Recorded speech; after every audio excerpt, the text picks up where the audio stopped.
سوال نمبر 146، کیا کفر کی بلندی شیطان سے ہے؟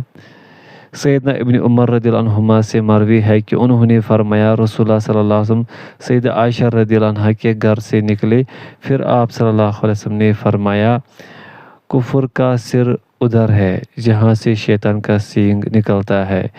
اس سے آپ صلی اللہ علیہ وسلم کی مراد مشرق تھی۔ ایک دوسری روایت میں ہے فتنہ وہاں سے برپا ہوگا جہاں سے شیطان کا سینگ طلوع ہوتا ہے۔ سوال نمبر 147، کیا منافقین کی نماز کے ساتھ شیطان کا کوئی تعلق ہے؟ انس بن مالک رضی اللہ عنہ سے مروی ہے، انہوں نے کہا کہ میں نے رسول اللہ صلی اللہ علیہ وسلم کو فرماتے ہوئے سنا، یہ منافقین کی نماز ہے کہ آدمی بیٹھا رہتا اور سورج کا انتظار کرتا رہتا ہے یہاں تک کہ جب وہ شیطان کے دو سینگوں کے درمیان ہو جاتا ہے اور 4 ٹھونگے مارتا ہے اور اس میں اللہ کا ذکر بہت کم کرتا ہے۔ سوال نمبر 148، شیطان اور سیاہ رنگ کا کیا تعلق ہے؟ جی ہاں، امام ابن تیمیہ رحمہ اللہ نے فرمایا جن متعدد صورتیں اختیار کر سکتے ہیں اور سیاہ رنگ بنسبت دیگر رنگوں کے شیطانی قوتوں کو زیادہ جمع کرنے والا ہے اور اس میں قوت حرارت موجود ہوتی ہے۔ سوال نمبر 149، کیا شیطان کا کوئی گروہ بھی ہوتا ہے؟ جی ہاں، اللہ تعالیٰ کا فرمان ہے بے شک شیطان تمہارا دشمن ہے تو اسے دشمن ہی سمجھو، وہ تو اپنے گروہ والوں کو صرف اس لیے بلاتا ہے کہ وہ بھڑکتی آگ والوں سے ہو جائے۔ سورہ فاتر۔ یعنی وہ دشمنی میں تمہارے مد مقابل کھڑا ہے، اس لیے تم اس سے بڑھ کر اس سے عداوت رکھو اور جن چیزوں میں وہ تمہیں دھوکہ دیتا ہے ان میں تم اس کی مخالفت و تکذیب کرو۔ فرمان باری تعالیٰ ہے، یعنی بلا شبہ تمہیں گمراہ کرنا اس کا مقصود ہے یہاں تک کہ تم اس کے ساتھ جہنم میں داخل ہو جاؤ۔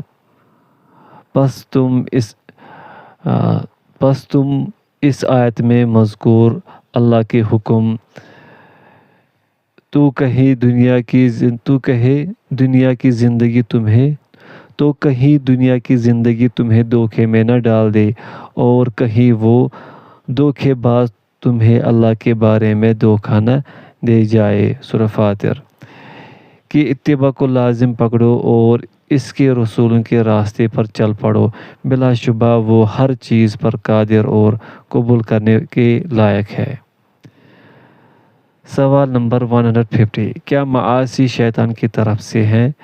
رسول اللہ صلی اللہ علیہ وسلم نے اللہ رب العزت سے روایت کرتے ہوئے فرمایا بلا شبہ میں نے اپنے بندوں کو توحید والے پیدا کیا، پھر شیاطین نے انہیں ان کے دین سے پھیر دیا۔ فَاجْتَالَتْهُمُ الشَّيَاطِينُ کا معنی یہ ہے کہ شیاطین نے ان کو دین حق کی منہج سے روکا اور ان کے لیے کفر و معاصی کو مزین کیا۔ سوال نمبر 151، طاغوت کیا ہے؟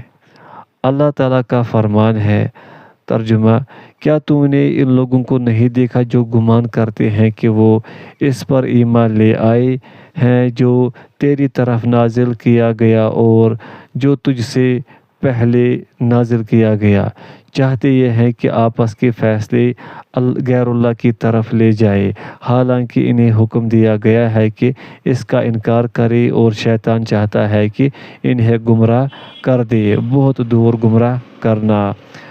سورۃ النساء۔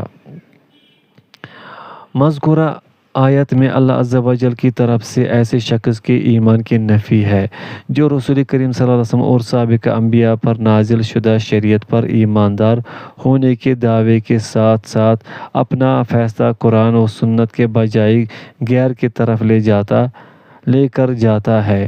اور یہ بھی کہا گیا ہے کہ آیت عام ہے اور ہر اس شخص کی مذمت کرنے والی ہے جو کتاب و سنت سے پھر گیا اور ان کے ماں سوا یعنی باطل کی طرف فیصلہ لے گیا۔ یہاں طاغوت سے مراد یہی ہے جو قرآن و سنت کے مطابق فیصلہ نہیں کرتا۔ اس لیے اللہ تعالیٰ نے فرمایا، ترجمہ، چاہتے یہ ہے کہ آپس کے فیصلے غیر اللہ کی طرف لے جائے، حالانکہ انہیں حکم دیا گیا ہے کہ اس کا انکار کرے، اور شیطان چاہتا ہے کہ انہیں گمراہ کر دے، بہت دور گمراہ کرنا۔ سوال نمبر 152، کیا رمضان میں شیاطین کو قید کر دیا جاتا ہے؟ ابو ہریرہ رضی اللہ عنہ سے روایت ہے کہ رسول اللہ صلی اللہ علیہ وسلم نے فرمایا، جب ماہ رمضان کی پہلی رات ہوتی ہے تو شیاطین اور سرکش جنوں کو جکڑ دیا جاتا ہے۔ سیدنا ابو ہریرہ رضی اللہ عنہ ہی سے مروی ہے کہ نبی کریم صلی اللہ علیہ وسلم نے فرمایا، جب رمضان آتا ہے تو جنت کے دروازے کھول دیے جاتے ہیں اور جہنم کے دروازے بند کر دیے جاتے ہیں اور شیاطین کو قید کر لیا جاتا ہے۔ سوال نمبر 153، اللہ کے فرمان الذین اضلانا من الجن والانس کی تفسیر کیا ہے؟ ترجمہ، اور وہ لوگ جنہوں نے کفر کیا کہیں گے، اے ہمارے رب، تو ہمیں جنوں اور انسانوں میں سے وہ دونوں دکھا جنہوں نے ہمیں گمراہ کیا، ہم انہیں اپنے قدموں کے نیچے ڈالے تاکہ وہ سب سے نچلے لوگوں سے ہو جائے۔ سورہ حامیم السجدہ۔ سفیان ثوری رحمہ اللہ سے کہا گیا، الذین اضلانا سے کون لوگ مراد ہیں؟ تو انہوں نے جواب دیا، ابلیس اور وہ ابن آدم جس نے اپنے بھائی کو قتل کیا۔ پس ابلیس اس کے ساتھ ہر مشرک کو دعوت دیتا ہے اور آدم کا بیٹا کبیرہ گناہوں کے مرتکب کو۔ پھر ابلیس شر اور شرک اور اس سے کم کی طرف دعوت دیتا ہے، اور ابن آدم زمین پر کوئی بھی ظلم سے قتل ہو تو آدم کے پہلے بیٹے پر اس کے خون کا بوجھ ہوتا ہے، کیونکہ سب سے پہلے اسی نے قتل شروع کیا۔ نجعلہما تحت اقدامنا، یعنی وہ ہم سے نیچے ہوں تاکہ انہیں ہم سے زیادہ عذاب ہو۔ لیکونا من الاسفلین، یعنی آگ کے نچلے گڑھے میں ہوں۔ سیدنا ابو ذر رضی اللہ عنہ سے روایت ہے کہ میں رسول اللہ صلی اللہ علیہ وسلم کے پاس آیا، آپ صلی اللہ علیہ وسلم مسجد میں تھے، میں بیٹھ گیا۔ آپ صلی اللہ علیہ وسلم نے فرمایا، ابو ذر، تو نے نماز ادا کر لی ہے؟ میں نے کہا، نہیں۔ آپ صلی اللہ علیہ وسلم نے فرمایا، کھڑا ہو اور نماز پڑھ۔ ابو ذر رضی اللہ عنہ کہتے ہیں، میں اٹھا اور نماز پڑھی، پھر آپ صلی اللہ علیہ وسلم کے پاس بیٹھا۔ آپ صلی اللہ علیہ وسلم نے فرمایا، ابو ذر رضی اللہ عنہ، انس و جن کے شیاطین کے شر سے اللہ کی پناہ مانگ۔ سیدنا ابو ذر رضی اللہ عنہ کہتے ہیں کہ میں نے پوچھا، انسانوں میں بھی شیطان ہوتے ہیں؟ آپ صلی اللہ علیہ وسلم نے فرمایا، ہاں۔ میں نے کہا، اے اللہ کے رسول صلی اللہ علیہ وسلم، نماز کیا ہے؟ آپ صلی اللہ علیہ وسلم نے فرمایا، بہترین وعدہ کردہ امر ہے، جو چاہے اسے کم کرے اور جو چاہے زیادہ کرے۔ میں نے کہا، یا رسول اللہ صلی اللہ علیہ وسلم، روزہ کیا ہے؟ آپ صلی اللہ علیہ وسلم نے فرمایا، بہترین جزا والا فریضہ ہے اور اللہ کے ہاں مزید اجر بھی ہے۔ میں نے کہا، اللہ کے رسول صلی اللہ علیہ وسلم، صدقہ کیا ہے؟ آپ صلی اللہ علیہ وسلم نے فرمایا، کئی گنا بڑھایا ہوا اجر۔ میں نے پوچھا، اے اللہ کے رسول صلی اللہ علیہ وسلم، ان میں سے کون سا صدقہ افضل ہے؟ آپ صلی اللہ علیہ وسلم نے فرمایا، کم مال والے کا کوشش کرنا یا فقیر کی طرف جانا۔ میں نے کہا، یا رسول اللہ صلی اللہ علیہ وسلم، انبیاء میں سب سے پہلے کون تھا؟ آپ صلی اللہ علیہ وسلم نے فرمایا، آدم علیہ السلام۔ میں نے کہا، اے اللہ کے رسول صلی اللہ علیہ وسلم، وہ نبی تھے؟ آپ صلی اللہ علیہ وسلم نے فرمایا، ہاں وہ نبی تھے، ان سے کلام ہوتا تھا۔ ابو ذر کہتے ہیں، پھر میں نے پوچھا، اے اللہ کے رسول صلی اللہ علیہ وسلم، رسولوں کی تعداد کتنی ہے؟ آپ صلی اللہ علیہ وسلم نے فرمایا، 310 سے کچھ اوپر، ایک بڑی جماعت۔ سوال نمبر 154، کیا شیطان پانی میں بھی پایا جاتا ہے؟ ترجمہ، اور کئی شیطان جو اس کے لیے غوطہ لگاتے تھے اور اس کے علاوہ کام بھی کرتے تھے، اور ہم ان کے